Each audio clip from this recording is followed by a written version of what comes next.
Hello all, welcome and welcome back to my YouTube channel. आज के इस video में हम हिंदी का गद्य साहित्य डॉक्टर रामचंद्र तिवारी की इस पुस्तक से आलोचना के विकास के शीर्षक को देखेंगे। पिछले वीडियो में हमने हिंदी आलोचना का विकास इस शीर्षक से छायावाद और उसके बाद की आलोचना वाले सेक्शन को देखा था। इसके अंतर्गत हमने पिछले वीडियो में मनोवैज्ञानिक या अंतःचेतनावादी आलोचना और ऐतिहासिक एवं सांस्कृतिक आलोचना को देखा था। आज के इस वीडियो में हम शास्त्रीय समीक्षा, अन्वेषण एवं अनुसंधान परक आलोचना इस सेक्शन को देखने वाले हैं। तो स्टार्ट करते हैं अपने मेन टॉपिक को। तो हमारा आज का टॉपिक है शास्त्रीय समीक्षा। ठीक है, पहला टॉपिक है शास्त्रीय समीक्षा। इससे संबंधित जो पहला प्रश्न है वह द्विवेदी युग में शास्त्रीय समीक्षा का विकास किन दो रूपों में हुआ था। ऑप्शन ए भावात्मक और सामाजिक, ऑप्शन बी लक्षण ग्रंथ एवं सिद्धांत ग्रंथ, ऑप्शन सी आलोचनात्मक और ऐतिहासिक, ऑप्शन डी निबंधात्मक और नाट्यात्मक। तो द्विवेदी युग में शास्त्रीय समीक्षा का विकास किन दो रूपों में हुआ था, तो इसका सही उत्तर होगा लक्षण ग्रंथ और सिद्धांत ग्रंथ। जब हम द्विवेदी युग की आलोचना को देख रहे थे तो उसमें हमने देखा था कि दो तरह के जो समीक्षा हैं वह लिखे जा रहे थे, एक लक्षण ग्रंथ से संबंधित और दूसरा सिद्धांत ग्रंथ से संबंधित। अगला प्रश्न है छायावाद युग में शास्त्रीय विवेचन का क्या हुआ था, यानी किस रूप में यह विकसित हुआ था। ऑप्शन ए बहुत अधिक विकास हुआ, ऑप्शन बी पूर्णतः समाप्त हो गया, ऑप्शन सी कुछ रुक सा गया, ऑप्शन डी उसमें नवीन प्रयोग में। तो छायावाद में शास्त्रीय विवेचन की क्या स्थिति थी, यह प्रश्न है। तो अगर हम देखें तो शास्त्रीय विवेचन जो छायावाद युग में था, इसकी स्थिति यह थी कि वह कुछ रुक सा गया था, यानी यह जो क्रम है शास्त्रीय विवेचन का, यह हम छायावाद में मंद गति से इसका प्रसार हो रहा था।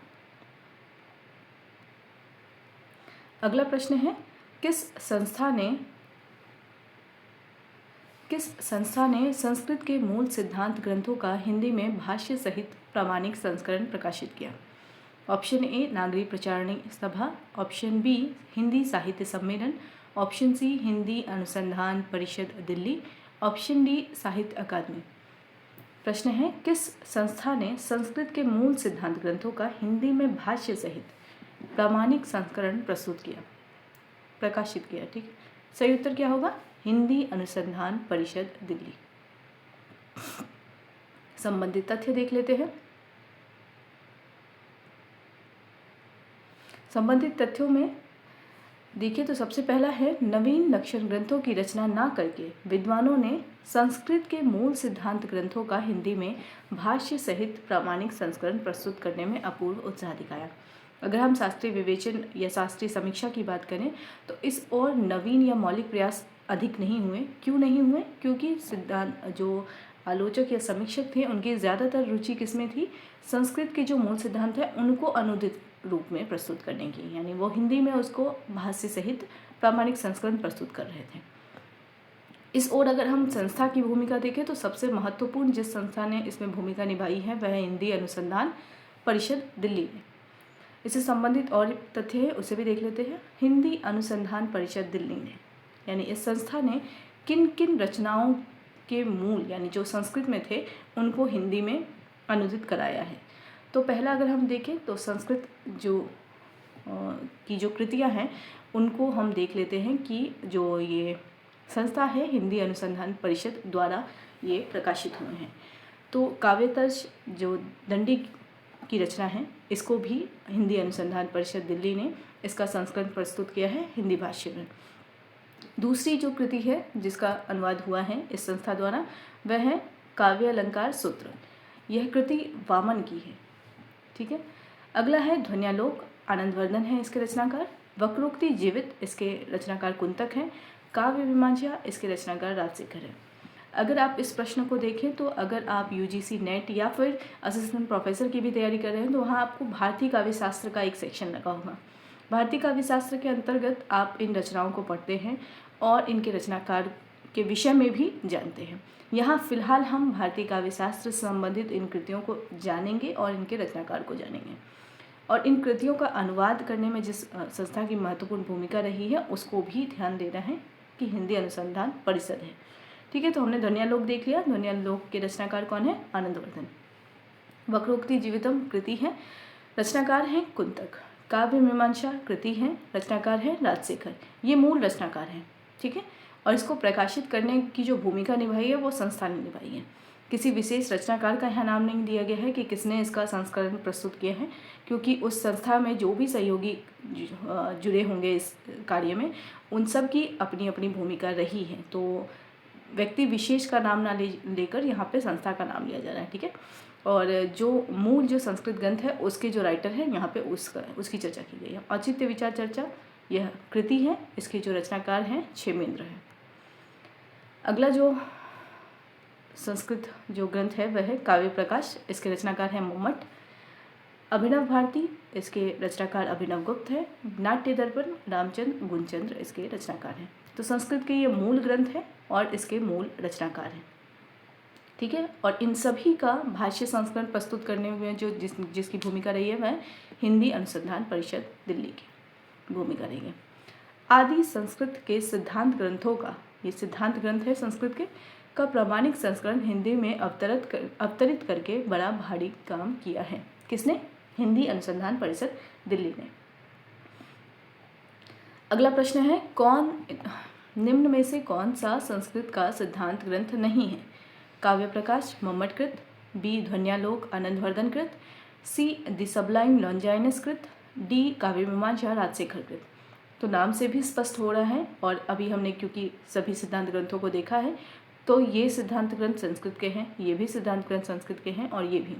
तो कौन सा नहीं है? तो इसका सही उत्तर क्या हो जाएगा? सी नहीं है, ठीक है। तो द सबलाइम एक और महत्वपूर्ण तथ्य आपके लिए सामने है कि अगर प्रश्न पूछा जाए लॉन्जाइनस की कृति का क्या नाम है, तो द सबलाइम, ठीक है। अगला प्रश्न है, दी सबलाइम ग्रंथ के रचयिता कौन है? जैसे भी अभी मैंने कहा कि इसका प्रश्न का उत्तर जो है आपको प्रश्न के माध्यम से ही मिलता जाएगा। तो दी सबलाइम ग्रंथ के रचयिता कौन है? लॉन्जाइनस। अगला जो तथ्य है वो भी हम देख लेते हैं। हिंदी अनुसंधान परिषद ने, दिल्ली ने पाश्चात्य काव्यशास्त्र के प्रसिद्ध ग्रंथों का भी अनुवाद कराया है। यानी अभी हमने संस्कृत काव्यशास्त्र तो देखा ही, पाश्चात्य काव्यशास्त्र की भी कुछ रचनाओं का अनुवाद इन्होंने प्रस्तुत किया है। कौन कौन से वो पाश्चात्य काव्यशास्त्र की कृतियां हैं? इसमें पहला है काव्यशास्त्र। काव्यशास्त्र के रचयिता कौन है? मूल अरस्तु हैं। दी सबलाइम, इसके रचनाकार कौन है? लॉन्जाइनस। आर्स पोएटिका, इसके रचनाकार कौन है? हॉरिस। तो ये जो तीन कृति हैं, अगर प्रश्न पूछा जाए काव्यशास्त्र, दी सबलाइम, आर्स पोएटिका का हिंदी अनुवाद किस संस्था ने प्रस्तुत किया है, तो उत्तर क्या होगा? हिंदी अनुसंधान परिषद। अगर प्रश्न पूछा जाए आर्स पोएटिका के रचनाकार कौन है, तो उत्तर क्या होगा? हॉरिस। प्रश्न पूछा जाए काव्यशास्त्र के रचनाकार कौन है, तो उत्तर क्या होगा? अरस्तु। तो इन सभी जो पाश्चात्य काव्यशास्त्र से संबंधित जो सिद्धांत ग्रंथ है, इनका भी अनुवाद किसने कराया है? हिंदी अनुसंधान परिषद दिल्ली ने। इन ग्रंथों से हिंदी काव्यशास्त्र क्या हुआ है? समृद्ध हुआ है। अगला प्रश्न है, जीवन के तत्व और काव्य के सिद्धांत ग्रंथ किसने लिखा है? ठीक है, कृति है या पुस्तक कह सकते हैं आप। इसके रचनाकार कौन है? यह प्रश्न है। Option A Ramkumar Verma, option B Lakshmi Narayan Sudhanshu, option C Bhagirath Mishra, option D Sitaram Chaturvedi. सही उत्तर क्या है? जीवन के तत्व और काव्य के सिद्धांत, यह रचना का नाम है। रचनाकार है लक्ष्मी नारायण सुधांशु, ठीक है। अगला प्रश्न है, समीक्षा शास्त्र जिसका प्रकाशन वर्ष 1954 है, इसके लेखक कौन है? Option A Nandadulare Vajpeyi, option B Bhagirath Mishra, option C Sitaram Chaturvedi, option D Ramkumar Verma. सही उत्तर क्या होगा? समीक्षा शास्त्र इस पुस्तक जिसका प्रकाशन 1954 है, लेखक कौन है? सीताराम चतुर्वेदी। संबंधित तथ्य देख लेते हैं। पाश्चात्य एवं भारतीय सिद्धांतों के समन्वित आधार पर सिद्धांत ग्रंथों की रचना भी कम नहीं हुई है। अब अगर हम देखें तो जैसे मैंने बताया कि मौलिक जो समीक्षा शास्त्र के अंतर्गत मौलिक जो रचनाएं थीं या मौलिक समीक्षाएं थीं वो अधिक नहीं लिखे जा रहे थे। क्यों? उसका कारण क्या था कि जो कवियों की रुचि क्या थी? संस्कृत और पाश्चात्य काव्य शास्त्रों का अनुवाद प्रस्तुत करना इनका मेन उद्देश्य रह गया था।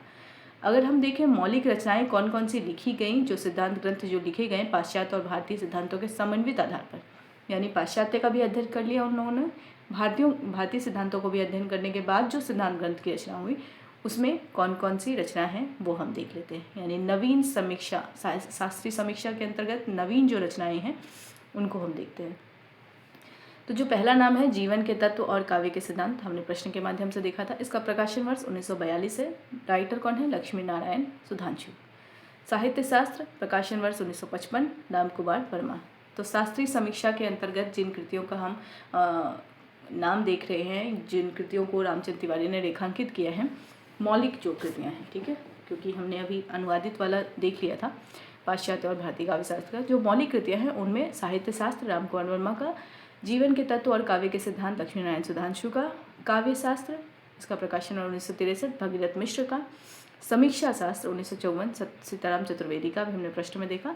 नया साहित्य नए प्रश्न 1955 नंदलाल वाजपेयी का, तथा आलोचना का इतिहास तथा सिद्धांत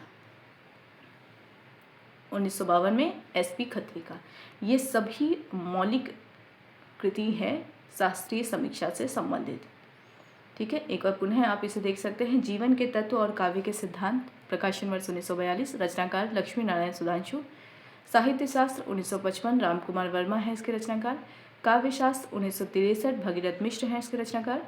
समीक्षा शास्त्र 1954 प्रकाशन वर्ष है, सीताराम चतुर्वेदी रचनाकार हैं। नया साहित्य नए प्रश्न 1955 नंदलाल वाजपेयी इसके रचनाकार हैं। और आखिरी में है आलोचना का इतिहास तथा सिद्धांत 1952 SP खत्री इसके रचनाकार हैं। अगला प्रश्न है पाश्चात्य काव्य शास्त्र किसकी कृति है? Option A doctor Radha Vallabh Tripathi, option B doctor Kesari Narayan Shukla, option C doctor Ravindra Sahay Verma, option D doctor Devraj Upadhyay. तो सही उत्तर क्या होगा? डॉक्टर केसरी नारायण शुक्ल पाश्चात्य काव्य शास्त्र कृति के रचनाकार हैं। अगला प्रश्न है पाश्चात्य साहित्य लोचन के सिद्धांत ग्रंथ के रचयिता कौन है? पाश्चात्य साहित्य लोचन सिद्धांत ग्रंथ के रचयिता कौन है? Option A Leeladhar Gupt, option B doctor Nagendra, option C Kumar Vimal, option D doctor Taraknath Bali. सही उत्तर क्या होगा? पाश्चात्य साहित्य लोचन के सिद्धांत, इस ग्रंथ के रचयिता हैं डॉक्टर लीलाधर गुप्त। तथ्य देख लेते हैं। हिंदी में पाश्चात्य काव्य शास्त्र का विवेचन भी अब थोड़ा बहुत होने लगा है। इस क्षेत्र में, यानी अभी अगर हम देखें तो इससे पूर्व हमने भारतीय सिद्धांत के जो मौलिक ग्रंथ थे उनको देखा। अब हम पाश्चात्य से संबंधित जो मौलिक ग्रंथ लिखे गए हैं शास्त्रीय समीक्षा के अंतर्गत उनको देख लेते हैं। तो इस रूप में अगर हम देखें तो शास्त्रीय समीक्षा में पहले मौलिक ग्रंथ नहीं लिखे जा रहे थे या मौलिक समीक्षाएं नहीं हो रही थी। क्या हो रहा था? अनुदित हो रहा था। अनुदित में भी भारतीय और पाश्चात्य दोनों ही कृतियों को इसमें ध्यान में रखकर इनका अनुवाद प्रस्तुत किया जा रहा था।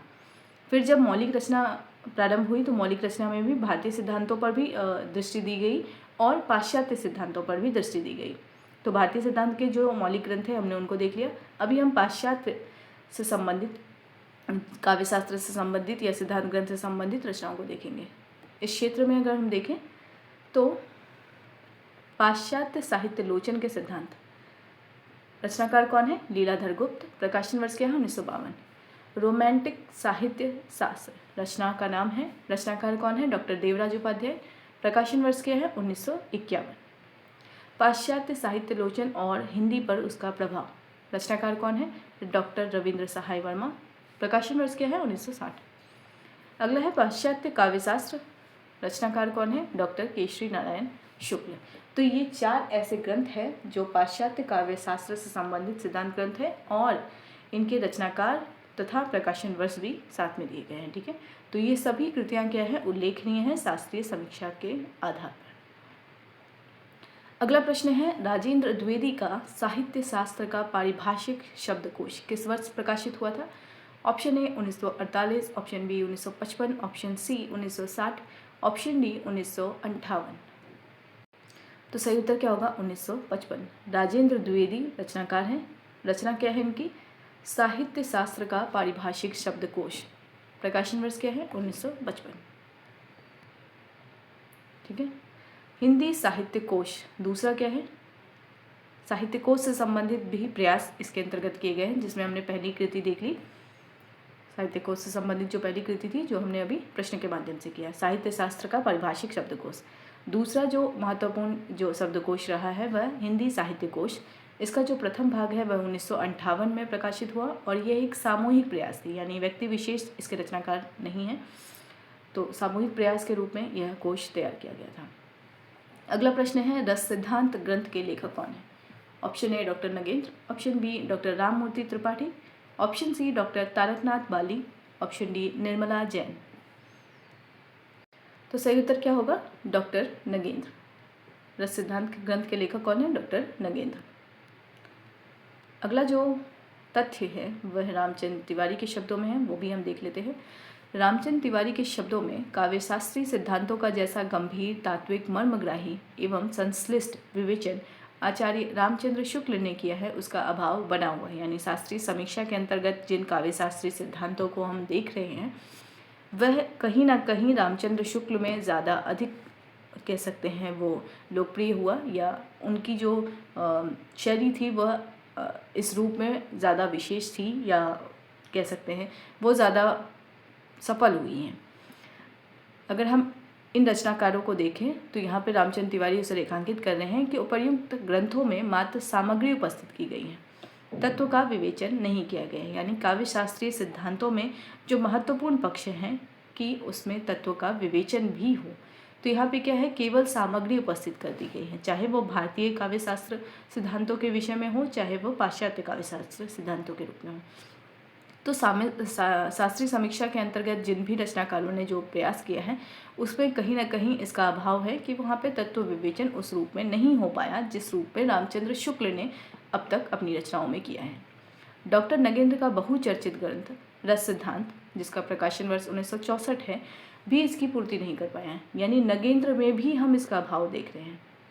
रस सिद्धांत में भी कहीं ना कहीं पूरी तरीके से सामग्री थोप दी गई है, तत्व का विवेचन उस रूप में नहीं हुआ है। इसमें संदेह नहीं कि डॉक्टर नगेंद्र ने बड़े परिश्रम और सावधानी से रस के संबंध में संस्कृत और हिंदी में उपलब्ध समस्त सामग्री को क्रमबद्ध एवं सुनियोजित ढंग से सजा दिया है, किंतु ग्रंथ का बहुत बड़ा भाग मौलिक आख्यान ना होकर अनुशीलन परक रह गया है। ठीक है, तो मौलिक होने के लिए जो विशेषता है वह क्या है कि उसका तत्व जो विवेचन है, यानी तात्विक विवेचन जो है वह ज़रूरी और महत्वपूर्ण अंग हो जाता है। तो इसका जो अभाव है वह नगेंद्र के सिद्धांतों में भी दिखाई देता है। उनकी रचना जो महत्वपूर्ण रचना है रस सिद्धांत, इसमें भी उसका अभाव दिखाई दिया है। तो रामचंद्र तिवारी का यह कथन है। अगर पंक्ति इस बीच में से कहीं से भी उद्धृत होती हैं तो उत्तर क्या हो जाएगा, यानी कथन किसका है अगर प्रश्न पूछा जाए तो रामचंद्र तिवारी का कथन है। अगला प्रश्न है, रस सिद्धांत का सबसे सशक्त अध्याय कौन सा माना गया है? ऑप्शन ए रस का इतिहास, ऑप्शन बी रस और आधुनिकता, ऑप्शन सी रस सिद्धांत शक्ति और सीमा, ऑप्शन डी रसवाद और मानववाद। तो रस सिद्धांत जो नगेंद्र की कृति है जिसका प्रकाशन वर्ष 1964 है। ठीक है, इसका प्रकाशन वर्ष क्या है? 1964। नगेंद्र की यह कृति है, अभी हमने कथन के माध्यम से भी देखा। तो नगेंद्र की इस कृति का जो सशक्त अध्याय कह सकते हैं वह कौन सा है? वह है रस सिद्धांत शक्ति और सीमा। रस सिद्धांत का सबसे सशक्त अध्याय अगर प्रश्न पूछा जाए किसका है, कौन सा है, तो वह रस सिद्धांत शक्ति और सीमा। अध्याय का नाम क्या है? रस सिद्धांत शक्ति और सीमा। यह रस सिद्धांत का एक अध्याय है और यह सबसे सशक्त अध्याय है। अगला प्रश्न है, डॉक्टर तारकनाथ बाली का 1964 ईस्वी में प्रकाशित ग्रंथ कौन सा है? ऑप्शन ए औचित्य दर्शन, ऑप्शन बी रस सिद्धांत की दार्शनिक और नैतिक व्याख्या, ऑप्शन सी काव्य मनीषा, ऑप्शन डी पाश्चात्य काव्य शास्त्र। सही उत्तर क्या होगा? तारकनाथ बाली का 1964 में जो प्रकाशित ग्रंथ है उसका नाम है रस सिद्धांत की दार्शनिक और नैतिक व्याख्या। अगला प्रश्न है, भारतीय काव्य शास्त्र की आचार्य परंपरा। ठीक है, यह कृति का नाम है। इसके लेखक कौन है? ऑप्शन है doctor Rammurti Tripathi, option B doctor Radha Vallabh Tripathi, option C Devendra Nath Sharma, option D Vijendra Narayan Singh.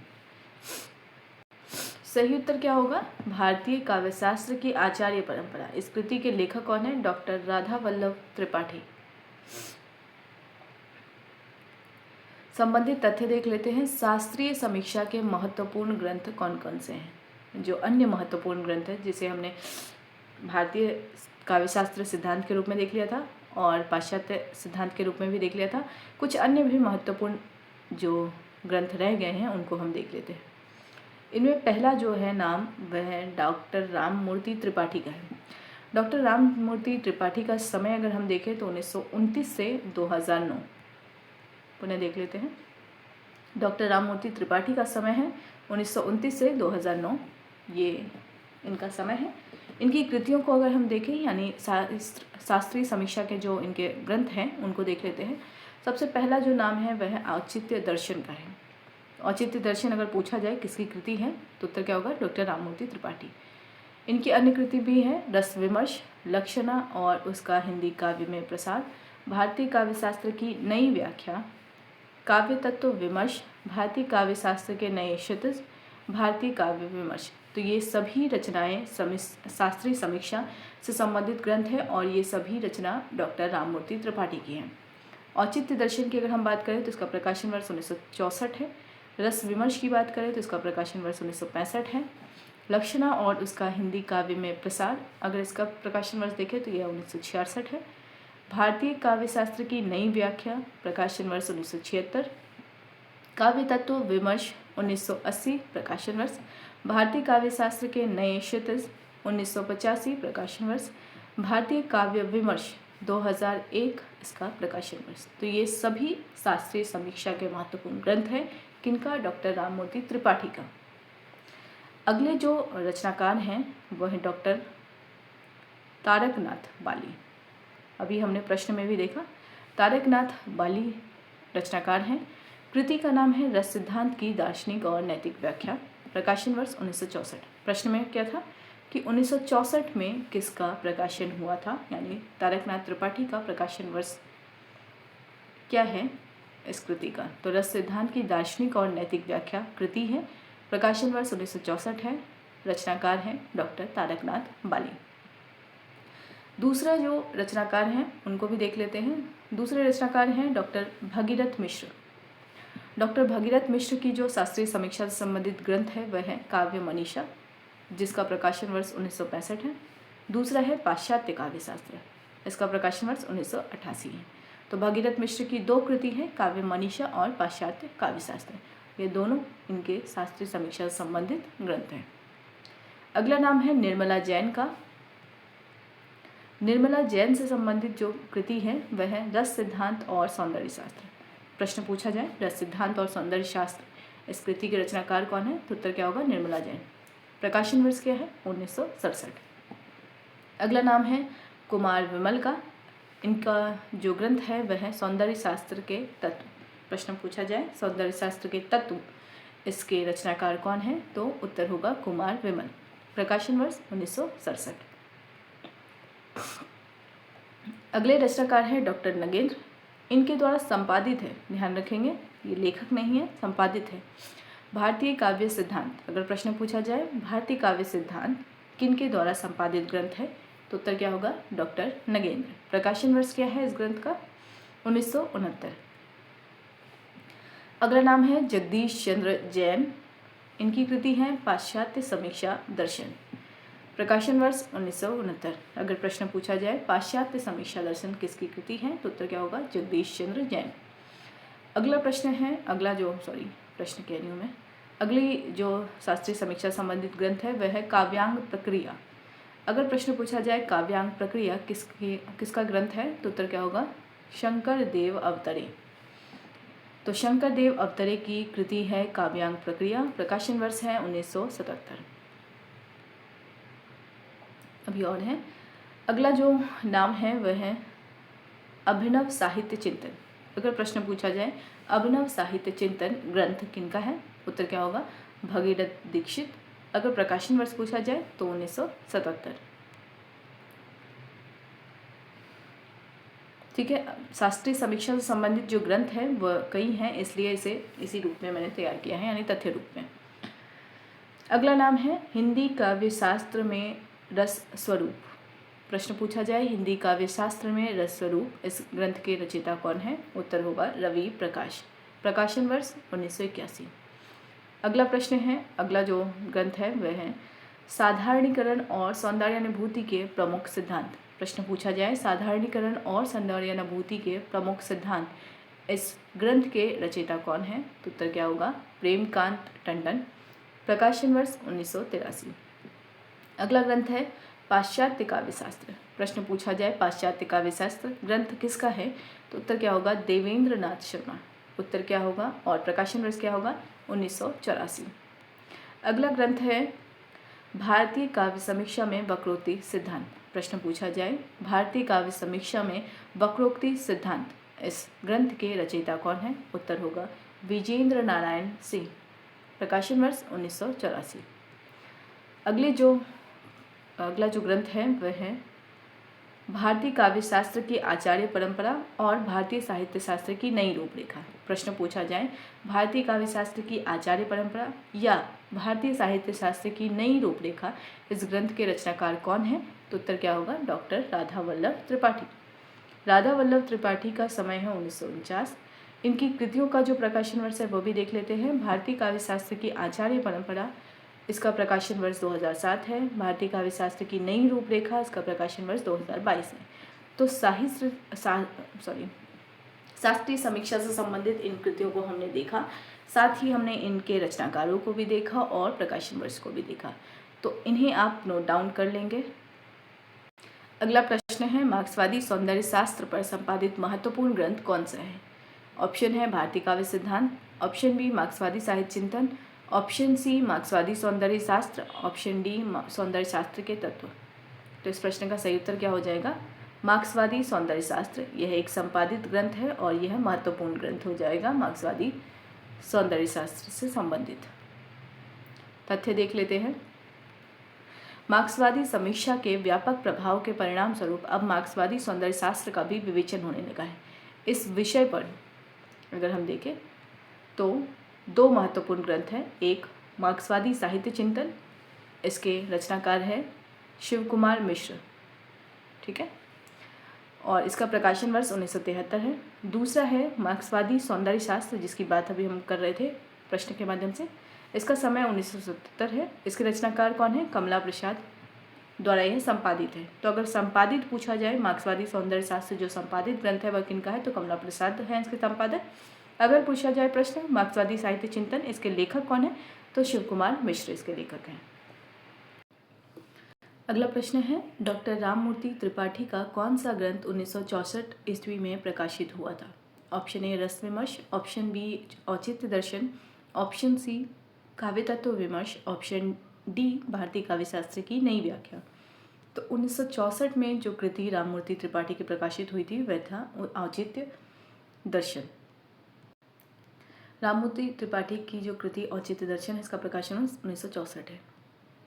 अगला प्रश्न है हिंदी में काव्य शास्त्रीय चिंतन की वर्तमान स्थिति के बारे में क्या कहा गया है?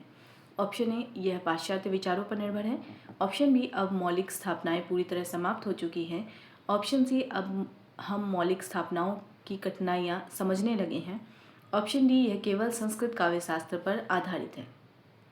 तो इसका सही उत्तर क्या होगा? हिंदी में काव्य शास्त्रीय चिंतन की वर्तमान स्थिति के बारे में क्या कहा गया है कि अब हम मौलिक स्थापनाओं की कठिनाइयां समझने लगे हैं। तो ये था इस प्रश्न का उत्तर। और इसके बाद है अन्वेषण एवं अनुसंधान परक आलोचना। इस सेक्शन को हम अगले वीडियो में कवर करेंगे। इस वीडियो को यहीं पे एंड करते हैं। वीडियो को एंड तक देखने के लिए थैंक यू सो मच।